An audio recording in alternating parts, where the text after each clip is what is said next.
for having me. I know this has been a long day for you, and I'm really excited to be with all of you. I believe that all of us can be leaders in our own authentic way. And I'm going to share with you a little bit about my own personal story, my own journey of leadership, and then reflect on some of the lessons that I've learned. I was raised in a Catholic family with a long history of military service. Both of my grandfathers were in World War II. My dad is a Vietnam vet and a Persian Gulf vet. I grew up with a lot of privilege: white skin, middle class, college-educated parents, just to name a few. I was the kid that always walked the straight and narrow. I didn't have a lot of compassion for those who didn't. And then when I was 16, my best friend was raped. I decided in that moment I was going to do something about it. I was going to go to college and then law school, and I was going to help put people in jail to make the world a safer place. I started my career at Northwestern Law School, and in the first week, I saw a sign to go teach kids that were incarcerated about the law. And somehow I found myself volunteering. And they told me that I was going to be assigned the maximum security unit. Kids were in there for murder, rape, and other serious crimes. And they gave me just a little strip of paper about the Fourth Amendment. That's it? That's all I get? I haven't been to a law school class. I don't even know my own locker combination, let alone anything about the Fourth Amendment. We'll be fine. Okay. I remember that day like it was yesterday. I was sitting in this little plastic slippery chair. My hands were so sweaty. I had this huge pit in my stomach as I was waiting for the boys to be let in. And my mind was just going crazy. You're so stupid, Christa. Why are you here? You have no right to be here. You have nothing to offer. And then as the heavy metal door clanked open and these young men walked in, I said, out of fear, desperation, or both, I don't know why I'm here. I don't know if I have anything to offer you. But I played college basketball. How about if we talk about that instead? And that's what we did at first. Those 10 weeks changed the course of my life. It upended every stereotype, every belief I had about crime and the criminal justice system. And I realized these weren't hardened criminals. These were kids. Kids who over and over again, their statements to me would start with, if only. If only someone had cared about me. If only I had known how much trouble I could get into. If only I'd been given a chance, I wouldn't be here. Their faces, their voices haunted me. And so at the end of the program, I went to the director and I said, listen, my world has been turned upside down. I feel like I know too much to stand by and do nothing, but I don't know what to do. And she smiled and said, you'll figure it out. So I decided to transfer to Stanford Law School. Maybe the answers were out west. And I so missed teaching that I just called Juvenile Hall and said, can I start a volunteer program where we bring law students to teach kids? And they said, sure, come on in. And so for the next 2 years, I did that. And I loved every minute of it. So I'm about to graduate from Stanford. I've been a really successful student, but honestly, I'm a hot mess. I'd spent the summers working at law firms and thought, this isn't for me. I had volunteered at the public defender's office, but thought, I don't know if I have enough compassion for adult criminals. I worked at the district attorney's office and realized I couldn't be a part of locking kids up now that I knew what that was like. And so, out of desperation or just wanting to be distracted from my angst, one day I decided I was going to go to this women's law conference. And my soon-to-be husband, poor guy, he got dragged along with me for moral support. And I'm sitting there listening to speaker after speaker talk, and I'm getting more and more despondent. Everybody seems to know what they want to do with their life, and I have no idea. And then the civil rights lawyer stood up and she said, listen, each of us has to stand up to some injustice and do something about it. I have been carrying a torch of justice for years, and I'm tired. Who will take my torch? And I grabbed my husband's leg and I belted out, I want the torch! I want the torch! It's totally embarrassing. But I realized in that moment, I needed to just go for it. I needed to follow my passion. I didn't know how. So I went back to juvenile hall and I asked the young men, listen, is there anything someone like me can do to prevent other kids from ending up here? And they said, yeah, there is, and you better go do it. You need to teach kids about the law so we understand how serious the consequences are. You need to give us mentors who will care about us. And you need to give us a chance so we're not just seen as these juvenile delinquents. I was a label. And so with their help, they wrote my letters of recommendation. I applied to a foundation, and I got a grant, $32,500 a year to pay for everything for 2 years to start Fresh Lifelines for Youth, the FLY. If you fast forward today, FLY's been around for almost 24 years. Nearly $10 million organization, over 80 employees, 200 volunteers, working with over 2,000 kids across 56 cities and 5 counties. And for a fraction of the cost of incarceration, we help kids transform their lives, and we support them as leaders to help change the criminal justice system. But at FLY, we always remember that behind every number, every statistic is a story, a person. And I like to always remember that an organization that is all about transformation started with my own. So as I step back and I reflect on my own journey, to me it strikes me that all of us are called to be leaders in our own authentic way. And as we look out in the world right now, there seem to be so many problems. It can be so overwhelming. Where do I even start? But just as the problems seem overwhelming in numbers, the numbers of people who can help are really big too. Each of you can do something to make our world a better place. I truly believe that. And so this afternoon, I invite you to ask yourself, what does being a leader look like to me? And to help you on that journey, I'm going to share with you some tips. But here's the deal, a caveat about tips and advice that people give you in life. I like to think of it as a buffet. Do you remember buffets before COVID? I liked buffets. They were really fun. So we're going to pretend we're going to walk along the line of a buffet today. And I want you to consider the rest of my talk like that. And I want you to just take what looks good to you and just leave the rest. Okay?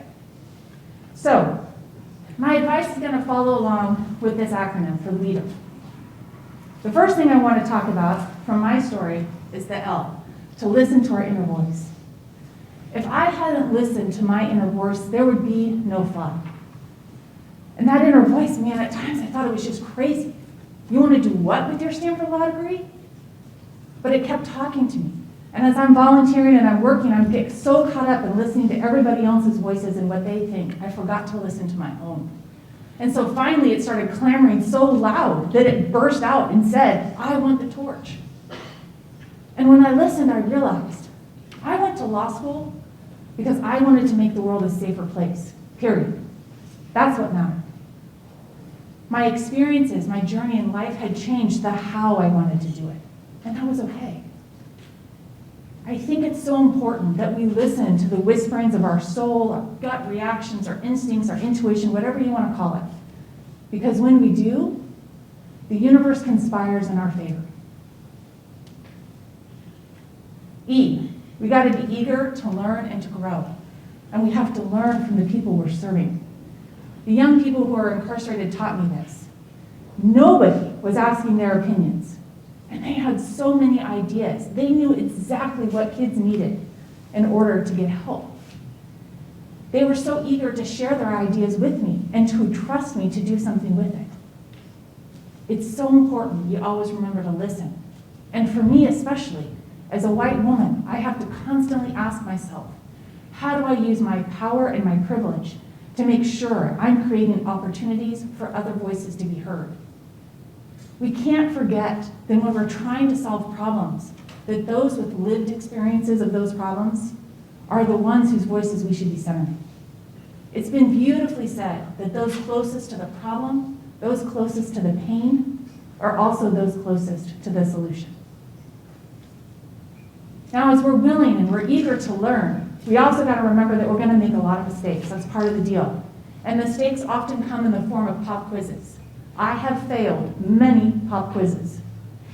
One was early in FLY's history. It was about 2 years old. It's an organization. I'm going down the road. I'm in my beat-up old Toyota with over 100,000 miles on it. And next to me is Robert, a 17-year-old. He's my mentee. And he's telling me about how he's not doing so well in school. We're driving to San Jose State. We're going to give a big presentation to a bunch of college students. And as he's telling me all of this about how school's not going well, I just blow through a stop sign. Oh, whatever, Robert, I'll stop twice on the way back. No, why aren't you meeting with your tutor? And I just go on, taking no accountability. We get to San Jose State. I give this impassioned speech to over 100 kids, encouraging them to come volunteer with us. I'm trying to come across as so capable and confident and professional. I think I did a pretty good job. And now it's Robert's turn. And he stands up. I've heard his speech before, it's really good. But he starts off in a different way. And he's like, hey, listen, the most important thing you need to know about being a mentor, yeah, you don't have to be perfect. That woman, she's my mentor, yeah, she just blew through a stop sign on the way here. Didn't take any accountability whatsoever.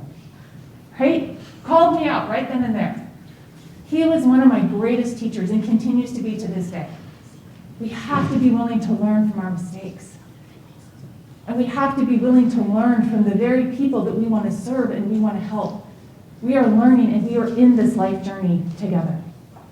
I like to think that everybody that crosses my path, my life, is there for a reason. And it's my job to figure out what it is. The next one. A, we've got to attack and adapt. Being a leader is hard work. It is hard. You've got to experiment, you've got to try new things, and you've got to fail.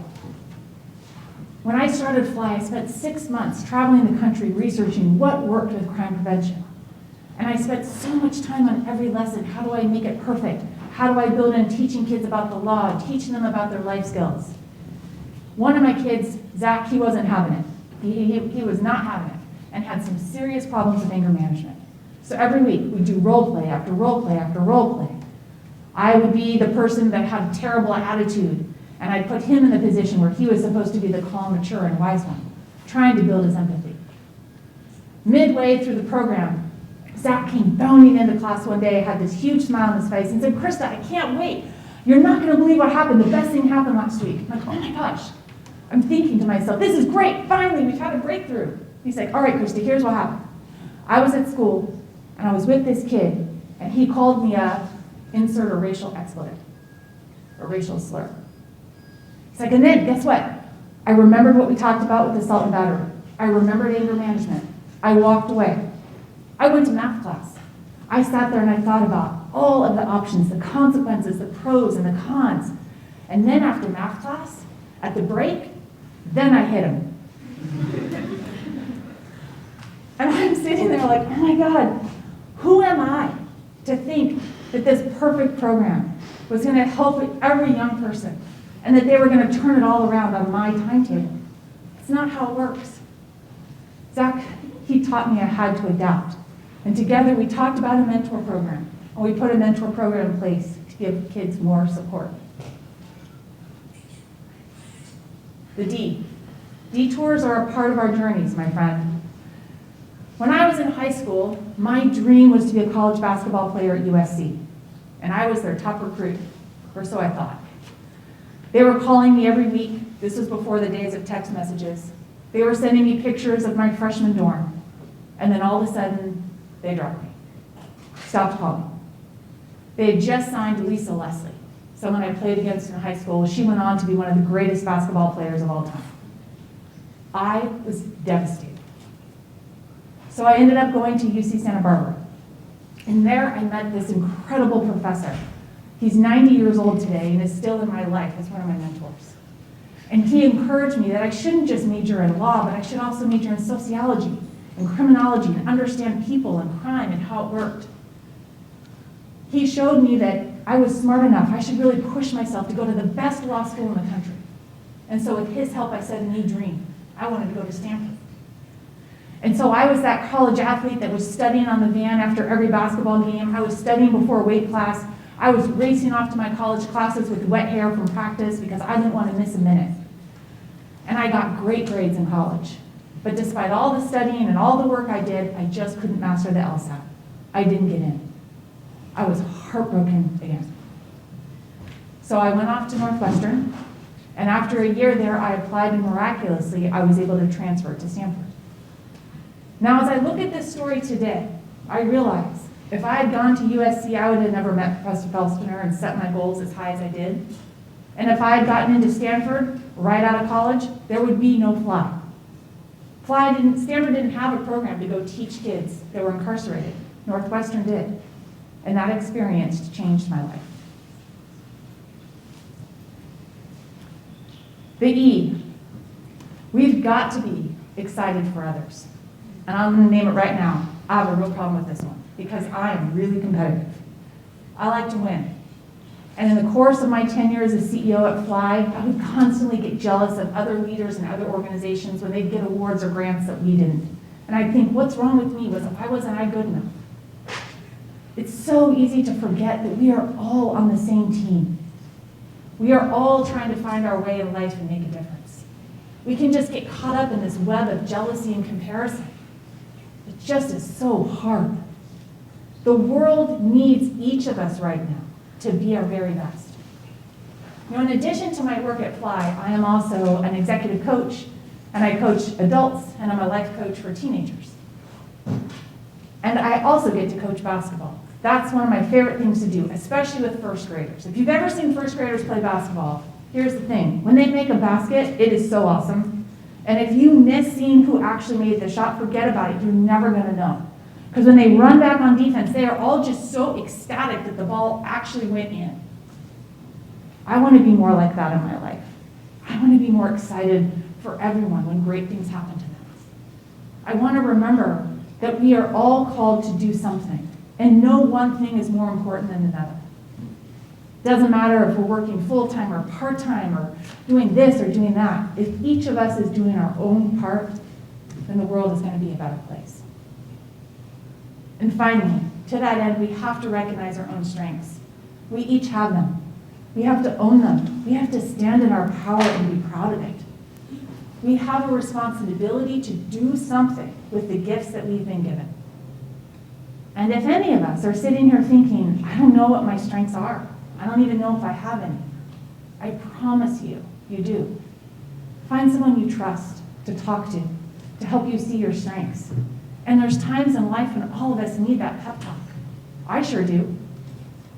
I've gone back to the young people at Fly many times when I've doubted myself or had confidence issues, and they've helped me see, hey, Christa, here's where you can help. Here's what you can do. Here's your strengths. You should play. I have an executive coach who early on was teaching me how to run a nonprofit. And I remember one day she was so frustrated with me, so tired of my lack of confidence. She said, what is the deal with you? You are always putting yourself on the JV team. You are a varsity player. Put yourself in the game and start playing. And she was right. All that energy that I was wasting, judging myself, second-guessing myself, I could have been using to help others. So, that brings us to the end of our leader buffet. So this is a time when I ask you, I invite you to reflect. What do you want to take and put on your plate? What piece of advice might help you in your journey with being a leader? Is it listening to your inner wisdom? Is it working on being eager to learn and grow, to attack and adapt?